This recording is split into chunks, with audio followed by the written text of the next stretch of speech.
아멘. 나는 주님의 성전입니다. 나는 주님의 성전입니다. 나는 주님의 성전입니다. 나는 주님의 성전입니다. 우리는 성전입니다. 주님의 움직이는 성전. 아멘. 오늘 우리가 성전으로 모여서 예배를 드리지만 이것뿐만 아니라 여러분들은 하나하나의 움직이는 성전, 지난주에 말씀드렸죠. 성전으로서의 사명을 우리가 감당해야 됩니다.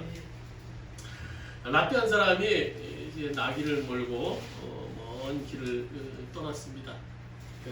나귀에다 닭을 싣고 또 천막을 싣고 등불을 싣고 각가지 여정에 필요한 그런 것들을 싣고 이제 길을 가고 있었어요. 이제 목적지에 도착하려면 시간이 좀 남았는데 날이 어둑어둑해지는 겁니다.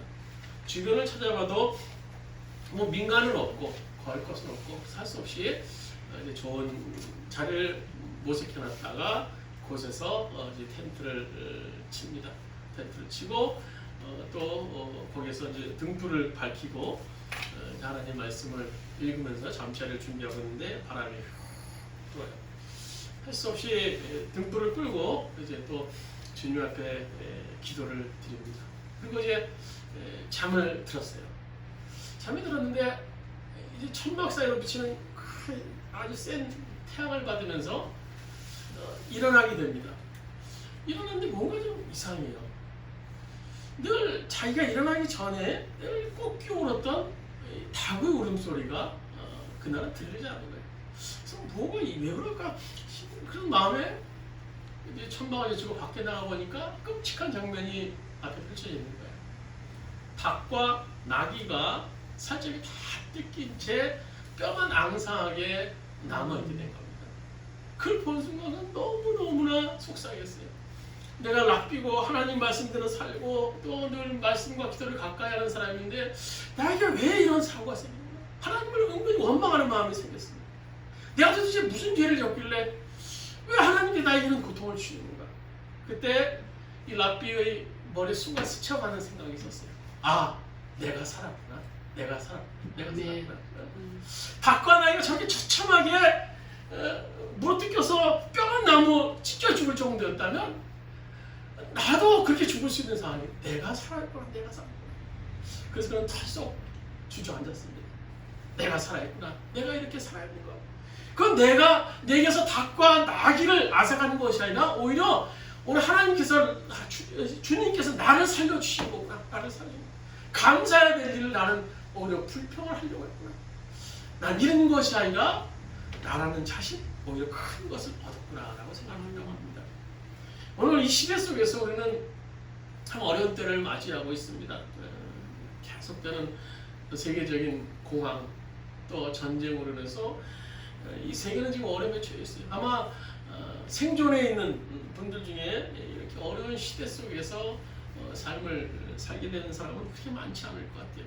세계적으로 어려운 시대 속에서 더욱더 거기서 이 신앙을 지킨다는 것은 더욱더 어려운 일인 것 같습니다. 고난의 연속. 앞으로 더 많은 고난들이 보이는 고난들이 우리들 앞에 더 닥칠 수 있을 것 같아요. 그 고난이라고 하는 것 우리가 어떻게 맞이해야 될 것인가? 오늘 이 욥기 오늘 본문에 나오는 이 욥기 하면 우리가 고난의 대가 고난을 생각할 수 있습니다. 그런데 욥의 깊은 것을 보면 욥은 고난보다 감사의 대가였어요. 감사. 이루 말할 수 없는 고난, 형언할 수 없는 고난이 그의 삶 가운데 계속 몰아닥쳤지만 그는 그 가운데 깊은 곳에서 감사를 하기 시작했다는 겁니다. 가장 큰 고난 속에서 가장 큰 감사를 했던 인물이 바로 욥이라는 인물이에요. 그런데 우리가 욥에 대해서 이 시간에 한번 잠깐 알아보겠습니다. 우리가 욥에 대해서 듣기는 했지만 사실 잘 알지는 못해요. 우리 말씀 속에서 욥이 어떤 인물인가? 오늘 1절 우리 본문 우리가 읽은 욥기 1장 1절 욥에 대해서 이렇게 기록하고 있습니다. 우리 한번 성경 같이 한번 성경에 있는 말씀 욥기서 1장 1절 같이 읽도록 하겠습니다. 우스 땅에 욥이라 불리는 사람이 있었는데 온전하고 정직하여 하나님을 경외하며 악에서 떠난 자라. 욥은 우스 땅은 지금 이라크와 사우디아라비아의 국경 지역입니다. 그 지대에 살았던 사람. 그리고 학자들이 추정하기를 아브라함이 살았던 시대의 사람이었을 것이다 라고 그렇게 그 시대를 추정해 봅니다. 그 가정에 관한 소개가 2절에 나오죠.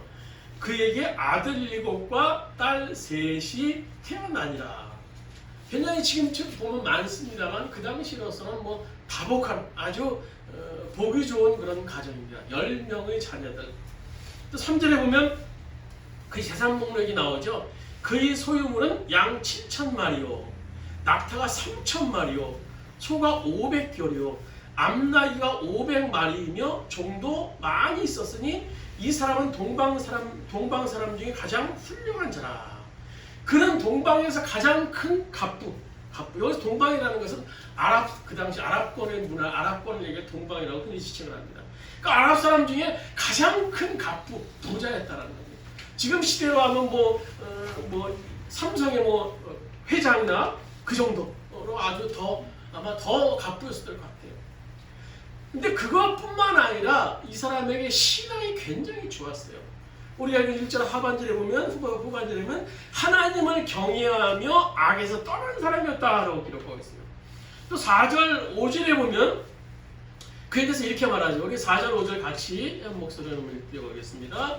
그의 아들들이 자기의 집에서 잔치를 베풀고 그의 누이 3명도 청하여 함께 마시더라. 5절입니다. 그들이 차례대로 잔치를 끝내면 욥이 그들을 불러다가 성결하게 하되 아침에 일어나서 그들의 명수대로 번제를 드렸으니 이는 욥이 말하기를 혹시 내 아들들이 죄를 범하여 마음으로 하나님을 욕되게 하였을까 함이라. 욥의 행위가 항상 이러하였더라. 5절 말씀을 세번역 버전으로 제가 한번 읽어드릴 때 한번 들어보세요. 잔치가 끝난 다음 날이면 욥은 을의 아침에 일찍 일어나서 자식들을 생각하면서 그를 깨끗하게 하려고 자식의 수대로 일일이 번제를 드렸다. 자식 가운데 어느 하나라도 알지 못하는 사이라도 하나님을 저주하고 죄를 지었을 수도 있다고 생각하여 잔치가 끝나고 난 뒤에는 늘 그렇게 하였다.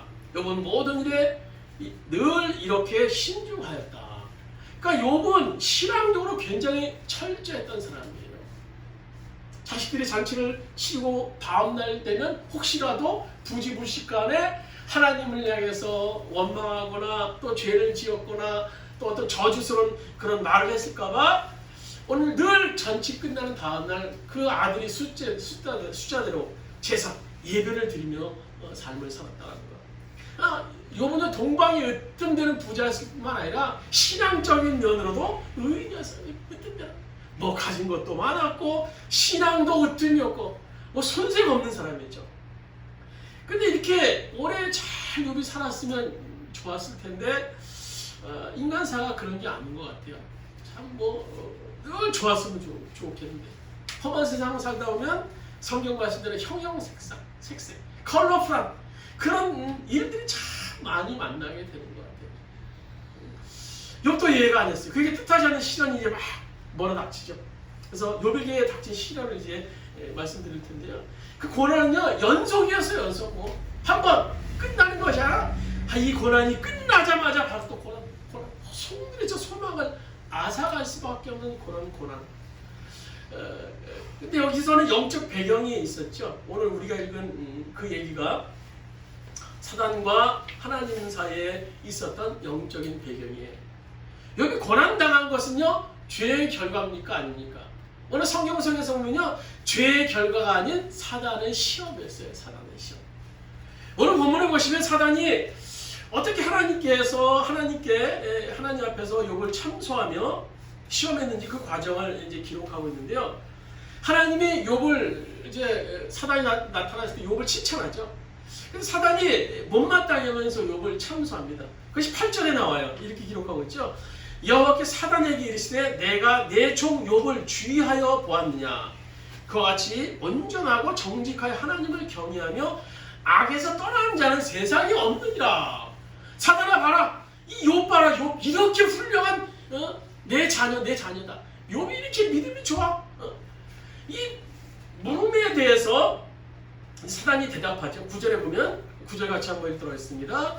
사단이 여호와께 대답하여 이르되 욥이 어찌하여 까닭없이 하나님을 경외하리까. 10절입니다. 주께서 그와 그 집과 그 모든 소유를 울타리로 두신 때문이 아니니까.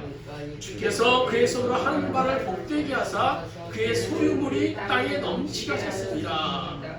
욥이 신앙생활 잘하는 건, 저렇게 복받고 살 수 있는 건 하나님이 복을 많이 주셔서 그런 것이지만, 만일 그 욥에게 복을 거둬가시면 당장 욥을 하나님을 배반하고 돌아설 것입니다. 그 사단의 장단이었어요. 그래 욥에 대한 시험을 하나님께서 이제 허락하시고 12절에 보시면 여호와께서 사단에게 이르시되 내가 그의 소유물을 다 내 손에 맡기노라. 다만 그의 몸에는 내 손을 대지 말지어다. 사단이 곧 여호와 앞에서 물러가니라. 여러분, 왜 하나님께서 왜 사단에게 욥의 시험을 허락하셨을까요? 왜 허락하셨을까요? 좀 하나님의 사랑하는 자녀라면 그냥 좀 놓고 그냥 하루날 갈 때까지 잘 살게, 이렇게 열심히 신앙생활하는 것 같은데 잘 살았으면 좋았을 것을 왜 하나님께서는 왜 사단에게 욥의 시험을 허락하셨을까 하는 거예요. 시험이라는 것은 뭡니까? 궁극적으로 시험이라는 것은 교육생들에게 유익할 수 있어요. 시험이라는 과정을 통해서 어떤 인생이든지 한 단계 업그레이드 될 수 있는 거예요. 우리 교환들이 열심히 공부를 하고 시험 준비를 하고 있어요. 좀 쉬다 하고 열심히 공부를 하고 있는데 그것은 하나의 과정입니다. 과정. 왜냐하면 한 단계 업그레이드된 인생을 살기 위한 하나의 과정이에요. 뭐 시험이 필요 없어요. 힘들다고 필요 없어요 라고 얘기하시는 사람은 없어요. 시험의 과정이 있어야만이 한 단계 업그레이드된 그런 삶. 또 시험의 과정이 있어야지 우리 신앙에서 한 단계 올라갈 수 있는 그런 신앙이 될 수 있는 겁니다. 결국 욥은 보세요. 신앙을 통해서 한 단계 업그레이드된 정도가 아닌 놀라운 경험을 하게 돼요. 그는 말로 하나님을 내가 실제로 경험했다. 이전에는 말로만 듣던 하나님을 내가 실제로 경험했다라고 고백하고 있어요. 욥기서 42장 5절 주보에 있는 말씀 우리 한번 같이 한번 읽도록하겠습니다. 욥기서 주보의 42장 5절 말씀입니다. 주님이 어떤 분이시라는 것을 지금까지는 제가 귀로만 들었습니다. 그러나 이제는 제가 제 눈으로 주님을 뵙습니다. 욥이 그렇게 잘 믿는 줄 알고 믿음의 사람인 줄 알았지만 그 깊은 곳에서는요, 주님을 귀로만 들어서 주님의 눈을 보지 못했다는 거예요. 그런데 시험을 통해서, 환난을 통해서 욥이 경험한 것은 귀로 들었던 그 하나님을 내가 이제 눈으로 실제로 봤다라는 겁니다. 그 신앙이 이제 한 단계 업그레이드 된, 그래서 시험이라는 과정을 통해서 이렇게 이룰 수 있었던 겁니다. 욥은 시험을 통해서 하나님 나와 함께 하시는구나, 나와 함께 하시는구나, 말로만 들었던 하나님 내가 이제 눈으로 보니까 나와 동행하시는구나 라는 사실을 깨닫고 경험할 수 있었어요. 사실 이 땅에 사는 사람들 중에 욥보다 더 혹독한 그런 고난을 경험한 사람이 과연 누가 있겠습니까? 결국에 욥을 통해서 우리가 깨달을 수 있는 것은 아무리 우리가 인생에 혹독한 시험이 오더라도 결국은 망하지 않는다는 거예요. 그리고 잘 극복하면 신앙의 성숙과 복이 우리들 가운데 임한다는 겁니다. 이렇게 하나님의 허락을 받은 사단은 욥에게 큰 시련을 주죠. 그것도 성경에 보면요, 아주 쌍 정도가 아니라 쌍이 연속적인 고난으로 와요. 오늘 욥기서 1장만 봐도 4차례의 고난이 닥칩니다. 15절에 보시면 스바 사람들이 습격으로 소와 나귀가 약탈당하고 종들도 또 죽습니다. 이런 비보가 전해지기도 전에 또 비보가 전해지죠.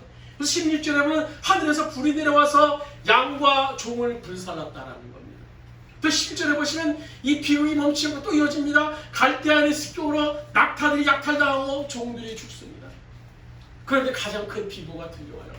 태풍이 불어서 집의 4 기둥을 무너뜨리고 집이 내려앉아서 오늘 18절에 보시면 자식들이 다 즉사했다라는 겁니다. 자식들이 즉사했어요. 정신을 차리지 못할 정도로 꼬리에 꼬리를 물고 고난이 닥쳐와요. 재산, 가축들이 다 사라집니다. 종들이 사라집니다. 자녀들이 다 순식간에 사라져버려요. 그러나 고난은 거기에서 멈추지 않죠. 이 장에 보면요, 욥의 몸에 악창이 생겨요. 악창이 생겨. 그것이 얼마나 괴로웠던지 성경에 보면 질그릇 조각으로 그것을 긁었다고 해요. 질그릇 조각으로.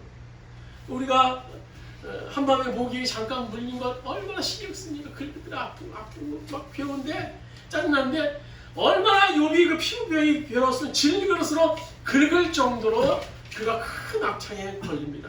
거기다 엎친 데 덮친 격으로 그 안에는 하나님을 욕하고 죽으라고까지 하면서 저주를 퍼붓습니다. 도저히 형언할 수 없는 시련의 상황입니다. 시련의 상황.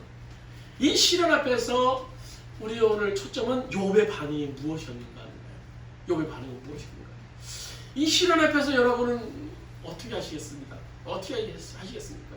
욥의 시련에 대한 반응이 20절, 21절에 22절까지 계속 나오죠. 한번 우리 본문에 나오는 욥기서 1장 20절에서 22절만 천천히 한번 같이 한번 읽어보겠습니다. 욥이 일어나 겉옷을 찢고 머리털을 밀고 땅에 엎드려 예비하며 이르되 내가 모태에서 알몸으로 나아싸운즉 또한 알몸이 그리로 돌아가올지라 주신 이도 여호와시오 거두신 이도 여호와시오니 여호와 이름이 찬송을 받을지라 하고 이 모든 일에 욥이 범죄하지 아니하고 하나님을 향하여 원망하지 아니하리라.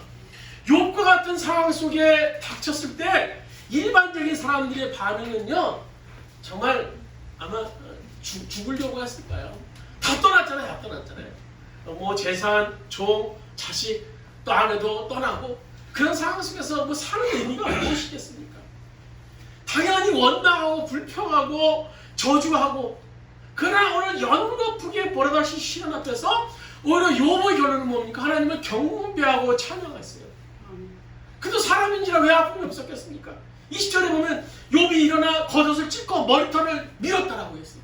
너무너무나 그 상황이 힘들었던 거예요. 그 당시 강한 그런 어떤 극도에 대한 애통, 슬픔을 표현할 때 머리를 밀고 옷을 찢는 그런 관습이 있었어요. 욥이 초인도 아니었습니다. 목속도 아니었어요. 이런 말 하시는 고난 앞에 욥은요 정말 살고 싶은 의욕이 없었을 겁니다. 그러나 그가 추스리고 그런 상황 가운데서도 자신의 삶의 주관자이며 만물을 창조되시는 하나님을 바라보게 됩니다.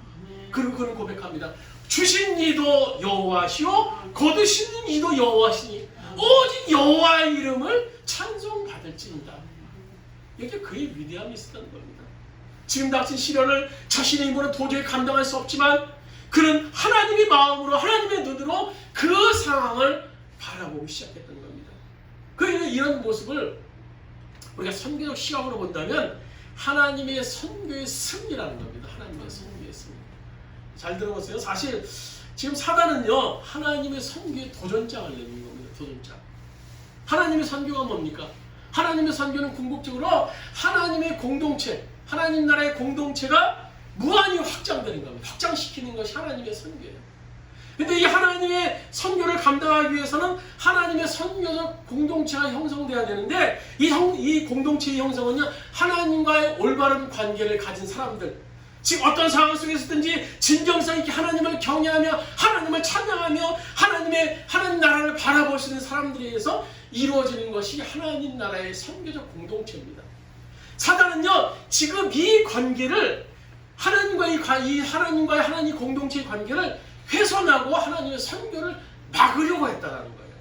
그래서 오늘 본문의 이 사단의 외침은 이런 겁니다. 하나님, 욥이 지금 진정으로 당신을 사랑하고 당신을 감사하는 줄 아십니까? 인간들이랑요 하나님 다 똑같아요. 다 똑같아요. 지금요 당신이 달콤한 먹거리만 관심이 있어요. 당신이 복에만 관심이 있어요. 당신에게 꿀 빨아먹고 있는 거예요. 꿀 빨아먹는 거예요. 인간들은 원래 다 그렇습니다. 보세요. 당신 에덴 동산을 만들어 놓고 그렇게 온 것 다 허용했지만 인간들이 어떻게 했습니까? 결국 당신을 배반하고 당신 머리 위에 올라가려고 떠나지 않았습니까? 나의 유혹에 그때 넘어갔어요. 오늘 사단이 외치는 거예요. 인간들은요 당신을 진정으로 사랑할 수 없어요. 욥도 별 수 없는 인간입니다. 마찬가지입니다. 고로 당신의 선교는 실패할 수밖에 없습니다. 우리 사단의 외침이에요. 여러분 사실 이 사단은요 욥에게 별 관심이 없어요. 욥이 뭐 부자든지 가난하든지 관심이 없습니다. 잘 되든지. 이 사단은요 오늘 우리에게 관심이 없어요. 우리가 잘 먹고 잘 살든지 못 살든지 뭐 관심이 없어요. 사단의 관심이 뭡니까? 하나님의 선교를 좌절시키는 데입니다. 좌절시키는 데죠. 그러나 말할 수 없는 고난 중에도 오늘 우리 성도가 어떤 성도가 주신 이도 여호와시오 거두신 이도 여호와시오니 여호와의 이름이 찬송을 받을지라는 진정성 있는 고백을 한다면요, 그것은 단순한 고백이 아니라 고백의 차원을 넘어서 사단의 권세를 파괴하는 오늘 선교의 승리 외침이 될 수 있다는 겁니다. 그래서 욥의 외침은요, 하나님의 선교에 대한 커다란 하나님의 선교에 대한 승리 외침이에요. 영적인 그 배경 속에서 하나님을 향한 외침, 주신 이도 여호와시오 취하신 이도 여호와시오. 오늘 이런 외침이 우리들이 외침이 되어야 되는 겁니다. 우리 고난 위에 좌절하고 낙심하고 하는 것이 아니라 이것은 사단이 주는 것이요, 오늘 시험임을 깨닫고 그 속에서도 여전히 나와 함께 하시는 그 주님으로 인해서 우리가 하나님을 찬양할 수 있는 자로 설 수 있어야 되는 거예요. 그런데 이런 고백이 어디서 나올 수 있었습니까? 하나님의 주권의 신앙이 욥에게 있었기 때문인 거예요.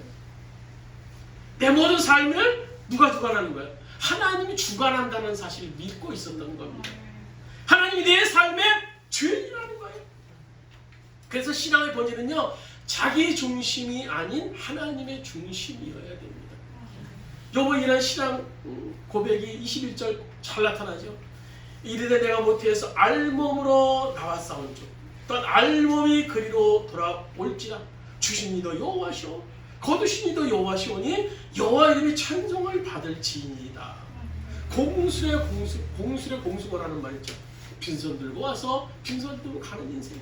모든 게 하나님이 주신 것인데 하나님께서 거둬가신 걸 어떻게 원망할 수 있겠습니까?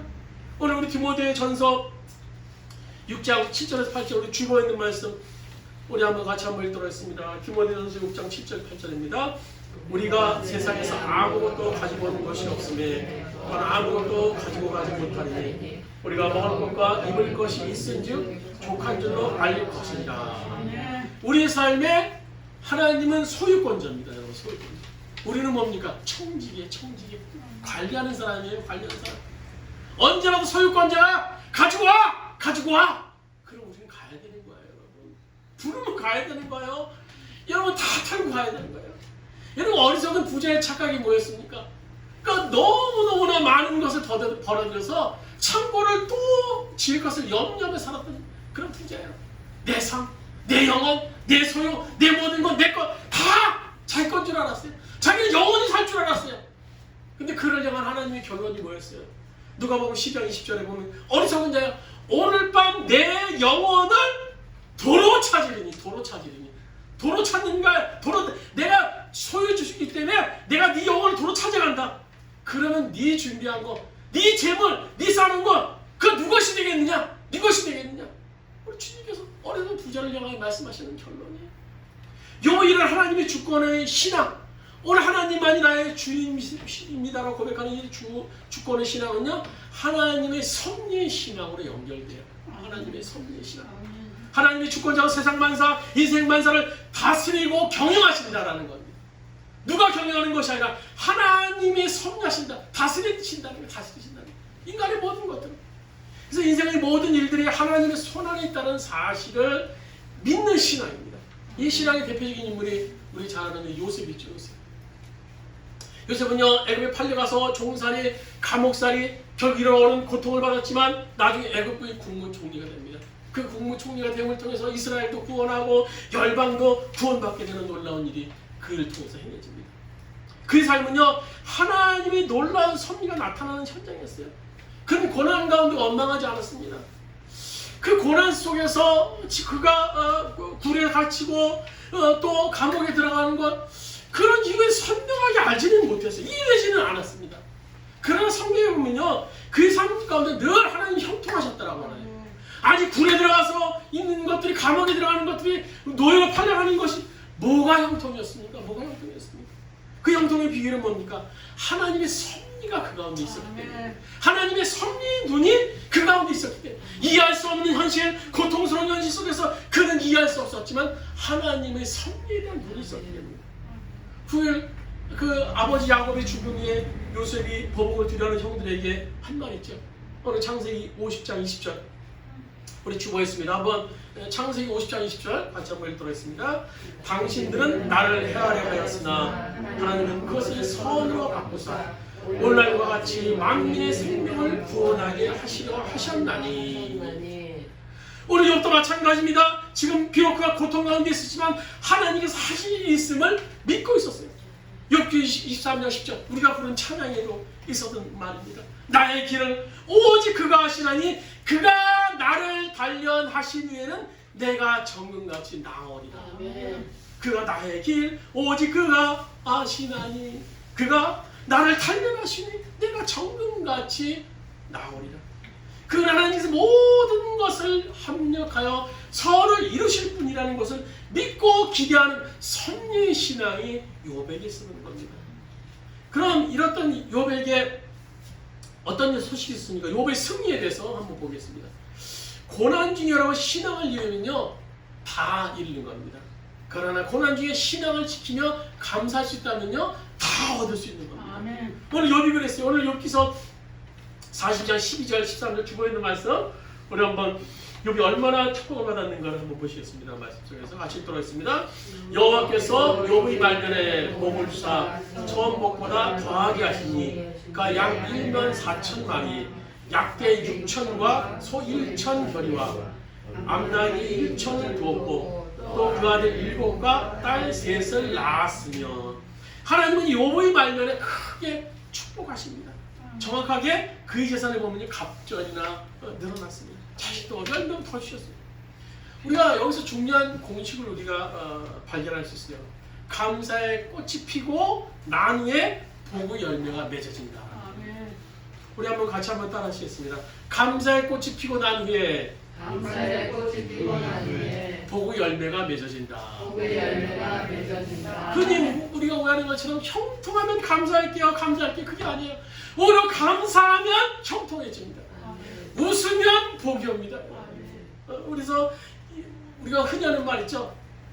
고난 중에 울면 인류, 고난 중에 참으면 이류, 고난 중에 감사할 수 있다면 인류. 그래서 우리는 인류의 신앙인이 되어야 되는 겁니다. 말씀 뵙도록 하겠습니다. 오늘 38장에 보시면 욥에게 아주 근본적인 질문을 하나님께서 하십니다. 우리 주보에 있는 말씀 같이 한번 읽도록 하겠습니다. 욥기 38장 2절 4절입니다. 내가 누구에게 묻지하고 헛된 말로 내 지혜를 의심하느냐. 이제 허리를 돌리고 대답답게 일어서서 묻는 말에 대답하여 와라. 내가 땅의 기초를 놓았을 때 내가 거기 있더라도 그냥 내가 그처럼 많이 알면 내 물음에 대답해봐라. 오늘 이 말씀은요, 욥 너가 그게 잘 알지? 너 그가 잘한다고 하는데 너 그거 아무것도 하는 거 없는 거야. 아무것도 아는 거 없는 거야. 너 누구냐? 내가 땅을 기초를 놓을 때, 이 천지 만물을 창조할 때 네 어디 있었느냐? 너 어디 있었느냐? 하나님은 위대함을 말씀하시는 거예요. 네가 안다고 그렇게 떠드는데 네가 동방을 가쁘고 왜 의인이라고 얘기하고 있지만 너는 아는 거 아무것도 없다라는 겁니다. 여러분, 하나님께서 행하시는 일은요 욥뿐만 아니라 욥기 저자나 우리도 알 수 없어요. 아무도 알 수 없습니다. 너무 형형색색의 일들이 지금 우리 앞에 펼쳐지기 때문이에요. 여러분 내일 아니 1분 1초의 앞일도 여러분 알 수 있습니까? 아무것도 몰라요. 우리는 그런 일에 대해서 알 수 있는 것이 하나도 모릅니다. 고난에 대해서 알 수 있는 게 없어요. 모릅니다. 그러나 우리가 고난 중에 확실히 아는 것 한 가지가 있어요. 그것은요, 하나님은 우리와 함께 고통을 당하신다는 사실. 로마서 5장 8절 우리 주보에 있는 말씀 보시면 이렇게 기록하고 있죠. 그러나 우리가 아직 죄인 되었을 때 그리스도께서 우리를 위해 죽으셨습니다. 이래 하나님께서 우리에 대한 자기의 사랑을 확증하셨다고 기록하고 있습니다. 우리를 너무너무나 사랑하셔서 십자가에 죽으신 그리스도께서 우리가 이 땅에 사는 동안 홀로 외롭게 싸워갈까봐 보혜사 성령님을 우리 가운데 보내셨어요. 그리고 우리 함께 영원히 우리 함께 이 땅에 삶을 살도록 보내셨어요. 그래서 요한복음 14장 16절 말씀합니다. 아버지께서 다른 보혜사를 너에게 보내셔서 영원히 너희와 함께 계시게 하실 것이다 라고 말씀해주고 있어요. 고난 가운데 여러분 우리가 홀로 있는 거 아닙니다. 여러분 지금 어떤 고난 가운데 있습니까? 그 고난 속에 우리 혼자가 아니에요. 성난 바다를 잠잠케 하셨던 분, 죽은 자를 살리셨던 분, 오병이 기적을 하셨던 분, 그리고 우리를 너무너무나 사랑하셔서 자기 몸을 버리신 그분이 성령으로 영으로 지금 우리와 함께 하신다는 겁니다. 우리 고난이 주님과 함께하는 고난이라면, 그 욥의 결론을 우리가 믿을 수만 있다면, 우리는 욥처럼 고난 중에서도 주님을 찬양하는 자로 설 수 있게 될 줄로 믿습니다. 아멘. 그리고 그것은요, 인간의 고난 가운데서 여전히 하나님의 선교가 계속된다라는 선교의 승리에 대한 증언이 될 수 있는 겁니다. 아무쪼록 바라피는 우리들 고난 중에도 우뚝 서서 주님을 찬양할 수 있는, 주님 앞에 영광을 돌릴 수 있는, 주님을 경배할 수 있는 인류 크리스찬들이 다 되기를 주님의 이름으로 부탁드립니다. 아멘. 이제는 우리 주 예수 그리스도의 은혜와 하나님 아버지의 무한하신 사랑하심과 도에서 성령님을 감화 감동 내지 교통하시는 은총이, 그가 나를 단련하시니 정금같이 사랑하겠다는 그런 욥을 향한 그 고백이 오늘 우리를 향한 고백이 되어서 우리가 하려는 건 낙심하는 것이 아니라 주님을 찬양하는 자로 승부를 통해서 오늘 성교의 승리를 외칠 수 있는 그 외침이 주인공이 되기를 원하는 오늘 모든 주원교회 성도들 머리 위에, 그의 가정의 사업장과 직장이 이민족이 이 땅의 모든 교회들이 이제부터 언제까지 함께 하시기를 간절히 축원하옵나이다. 아멘.